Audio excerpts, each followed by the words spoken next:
असद के सबसे करीबी दोस्त ने शाइस्ता परवीन के खोल दिए राज। कहा है शाइस्ता किसने छिपाया, पुलिस को सब बता दिया। खुलासा होते ही प्रयागराज में हाई अलर्ट जारी कर दिया गया। पुलिस पाताल में ढूंढती रही लेकिन शाइस्ता परवीन कब्रिस्तान पहुंच गई और उसके बाद ऐसा खेल हुआ कि अधिकारियों के पैरों तले जमीन खिसक गई। अतीक के करीबियों ने बता दी शाइस्ता परवीन की लोकेशन। जानकारी मिलते ही सीएम योगी का दिमाग हिल गया और कब्रिस्तान का माजरा जानकर आप भी दंग रह जाएंगे। असद का एनकाउंटर और अतीक और अशरफ की हत्या की गुत्थी सुलझ पाती इससे पहले ही असद के सबसे करीबी दोस्त ने ऐसा खुलासा कर दिया कि कानून के सुरमाओं के होश फाख्ता हो गए और एसआईटी से लेकर एसटीएफ और खुद सीएम योगी पूरे प्रयागराज को अपने कंट्रोल में लेकर हाई अलर्ट जारी करने का फरमान सुना चुके हैं। क्योंकि शाइस्ता परवीन को लेकर ऐसा राज खुलकर सामने आया जिसने पुलिस का दिमाग चकरा दिया और शाइस्ता परवीन ने खाकी को गुमराह करने के लिए ऐसा प्लान बनाया जिसको ना तो एडीजी प्रशांत कुमार समझ पाए और ना ही अपराधियों पर नकेल कसने वाली यूपी पुलिस शाइस्ता की चाल तक पहुंचने में कामयाब हो पाई। दरअसल हम आपको बताएं 24 मई को उमेशपाल को मौत के घाट उतारने की प्लानिंग तो सलाखों के पीछे से अतीक और अशरफ के द्वारा तैयार की गई,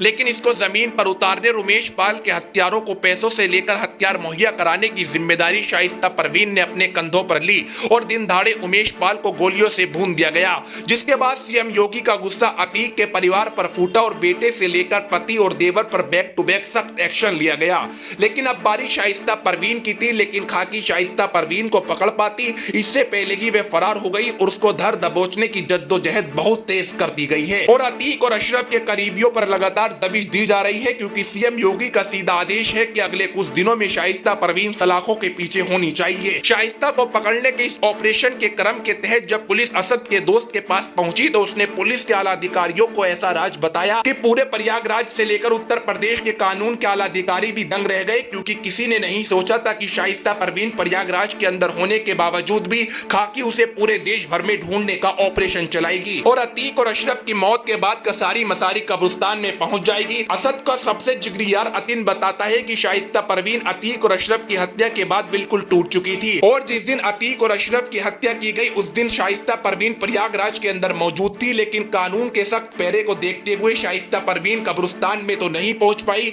क्योंकि शाइस्ता परवीन को खतरा था कहीं उसका एक कदम उसके बेटे और पति के पास उसको ना पहुंचा दे। पुलिस की कड़ी मशक्कत के बावजूद अतीन ने यह भी बता दिया कि शाइस्ता परवीन अभी भी प्रयागराज में छिपी हुई है। अतीन की यह बात सुनकर तुरंत सीएम योगी से लेकर एडीजी प्रशांत कुमार और तमाम कानून के अधिकारियों को तुरंत इन्फॉर्म किया गया और पूरे प्रयागराज को हाई अलर्ट पर कर दिया गया है, क्योंकि लेडी डॉन शाइस्ता परवीन को यूपी पुलिस नेपाल से लेकर कर्नाटक, उड़ीसा, दिल्ली पूरे देश भर में ढूंढने का सर्च ऑपरेशन चला रही है और वहीं अपराध की दुनिया की क्वीन पुलिस की नाक के नीचे छिपी बैठी है। इसका अंदाजा ना तो मुख्यमंत्री योगी आदित्यनाथ को था और ना ही कानून के सूरमा ये सोचने तक में कामयाब हो पाए। यही वजह है कि आज प्रयागराज में घर घर दबिश डाली जा रही है और ये बात पता लगाने की कोशिश की जा रही है कि शाइस्ता परवीन बेश बदलकर किस तरह से प्रयागराज के अंदर छिपी है और कौन कौन लोग कानून को आईना दिखाने की कोशिश कर रहे हैं, क्योंकि पुलिस को इस बात का भी खतरा है कहीं शाइस्ता परवीन बदला लेने की सुलगती आग में किसी बड़ी अनहोनी को अंजाम न दे दे।